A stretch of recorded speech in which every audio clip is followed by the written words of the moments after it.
Vence Radio. Bonjour, bienvenue sur Vence Radio, je suis très heureux de vous retrouver une fois de plus à la suite de la première capsule qui concernait les commerces vensois. Je vous remercie énormément pour l'accueil très chaleureux que vous avez fait. Nous en sommes à plus de 400 vues en moins de 5 jours. Chaque capsule a été vue en moyenne 200 fois. Vous avez partagé sur toutes les pages Facebook. Je vous ai retrouvé aussi sur Instagram. Pas mal de gens ont joué le jeu et je vous remercie d'avance pour cet accueil excessivement chaleureux qui a été fait à la chaîne radio. Avant cet après-midi encore, je me promenais place du Grand Jardin et une personne m'a largement remercié d'avoir eu cette idée. Alors j'espère que on permettra au projet d'évoluer une fois et encore et d'aller beaucoup plus loin par rapport à ce qu'on prévoit de faire, d'avoir des locaux, etc. J'ai eu l'occasion aussi d'aller boire un café à midi avec un ami, était un ancien élève, Silio, qui avait 10 ans à l'époque, qui en a 24 aujourd'hui, qui est spécialisé dans le son, qui est spécialisé dans tout ce qui peut être podcast, dans tout ce qui est vidéo, dans tout ce qui est montage. Et il a un réel talent et je pense très bien et très vite qu'il va être à la hauteur de ce qui va devoir se passer d'un point de vue technique parmi nous et surtout dans nos locaux que nous espérons avoir très bientôt. Alors à la demande générale et surtout à certaines personnes qui se trouvent à Vence dans d'autres coins que dans les artères principales et surtout la place du Grand Jardin, on m'a demandé tout simplement et tout justement de parler d'autres commerces vensois qui existaient et non pas seulement en pointe centrale. Alors effectivement, place du Grand Jardin, c'est vrai qu'il y a le cœur de ville et il y a aussi les artères principales avec l'avenue Marcelin Morel et l'avenue de la Résistance. Effectivement, comme cette personne-là, me l'a dit très gentiment, oui mais Vence n'est pas que ça. Effectivement, nous avons la vieille ville et nous avons les quartiers adjacents. Et c'est vrai que tous ces quartiers-là doivent vivre eux aussi en temps réel. Une personne dont je ne citerai pas le nom a un très bel établissement dans le centre-ville et dans la cité historique et il est vrai que ces commerces-là aussi ont besoin de vivre. Trop nombreux, et je le répète et je le revendique, trop nombreux sont encore les locaux vides et vacants de la vieille ville. Trop d'endroits qui pourraient ressembler à des lofts, à des petits magasins de vêtements ou des petites boutiques. Ça peut être du camelot, ça peut être des vêtements, ça peut être des bars, ça peut être n'importe quoi. Tous ces locaux-là devraient être pleins aujourd'hui et il est foncièrement dommage que nous n'en profitions pas.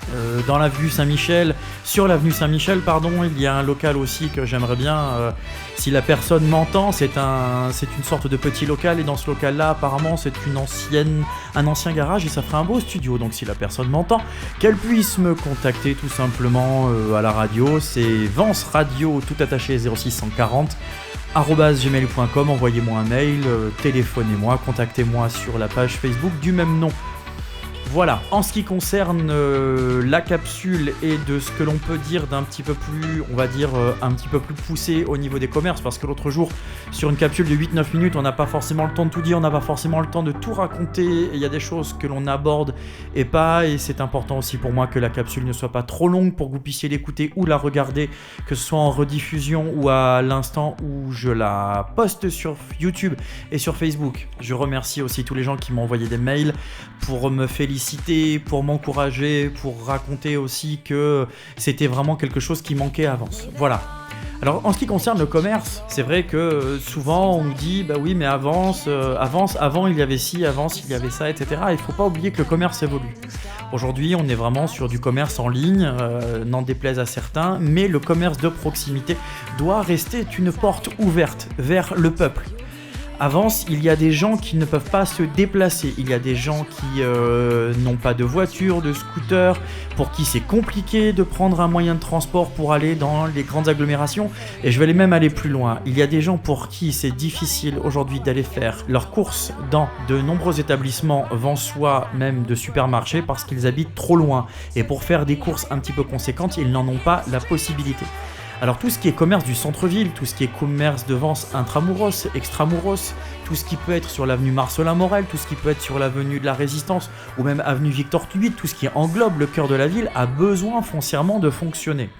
C'est pour ça que un papy, une mamie, quelqu'un qui a une mobilité réduite a foncièrement besoin d'avoir la possibilité d'aller faire ses courses, on va dire de première nécessité, c'est-à-dire d'acheter du pain, d'acheter de la viande, d'acheter des pâtes, d'acheter des légumes, d'acheter des fruits, ne serait-ce que d'aller boire un café ou d'aller manger à un restaurant à réelle proximité de son logement. C'est pour ça que chaque entreprise compte à Vence. Il n'y a pas un quartier plus prolifique qu'un autre. Alors c'est vrai que souvent on a dit oui, mais ce quartier-là il fonctionne plus que d'autres parce qu'il y a l'association des commerçants à tel endroit et que si on n'est pas dans tel quartier, etc. Oui, ça peut être une vérité. Maintenant, l'association des commerçants a fait un super travail de régie en essayant d'incorporer à droite, à gauche, plus ou moins tel ou tel magasin. D'accord. Mais il n'y a pas que l'association des commerçants. C'est-à-dire que par exemple, je vais donner un exemple tout bête. Quand j'avais voulu monter mon magasin à l'époque, je voulais être place Anthony Mars. Place Anthony Mars, c'est super, mais il n'y a personne. Il y a 3-4 boutiques fermées. Il y a Luigi qui est là depuis Mathusalem. Il y a une autre pizzeria juste en face. Il y a 3-4 boutiques, tout est fermé. C'est un quartier qui devrait être vivant. On est entre la piscine, les écoles, l'avenue Sainte-Colombe qui est une avenue excessivement passante avance. Pourquoi dans ce quartier-là, tant de commerces sont fermés ? L'ancienne armurerie est fermée depuis 25 ans. Pourquoi ce local-là n'accueille pas quelque chose ? Ça pourrait être n'importe quoi, ça pourrait être du prêt-à-porter, de la culture.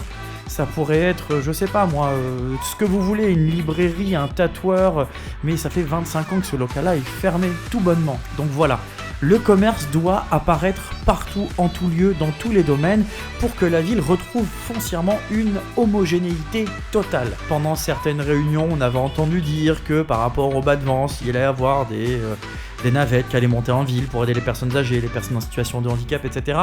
Malgré les mamans toutes seules, les mamans qui ont leur poussette avec leurs petits bambins, etc. Tous ces gens-là ont besoin, ils n'ont pas forcément la capacité ou les voitures ou les scooters ou n'importe quoi pour aller faire des courses ailleurs.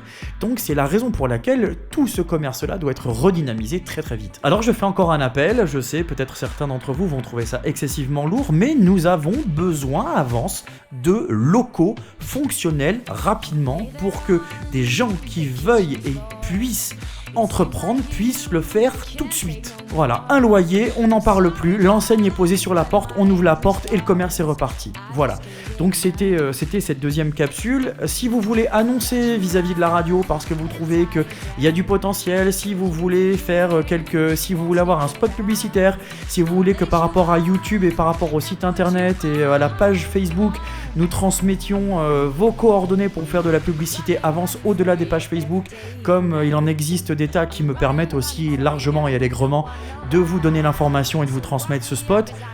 N'hésitez pas, on en parle, on en discute, vous m'appelez, vous m'écrivez et on voit ce qu'on peut faire avec ce que l'on a. Et j'espère encore une fois que nous allons tous marcher main dans la main avec cette émission de radio 100% pour vous. J'ai déjà des animateurs qui m'ont demandé, j'ai déjà des techniciens, j'ai déjà tout un tas de gens qui m'ont proposé des choses très très très florissantes autour de l'émission de radio. Donc n'hésitez pas, contactez-moi, on voit, on en parle. Tout se monte, tout se construit, Rome ne s'est jamais fait en un jour. Et s'il fallait une pierre, j'espère que j'ai posé cette première pierre. En tous les cas, je vous remercie chaleureusement d'avoir écouté les 2 premières capsules et j'espère que cette 3e vous plaira. A très bientôt pour une prochaine émission. Salut!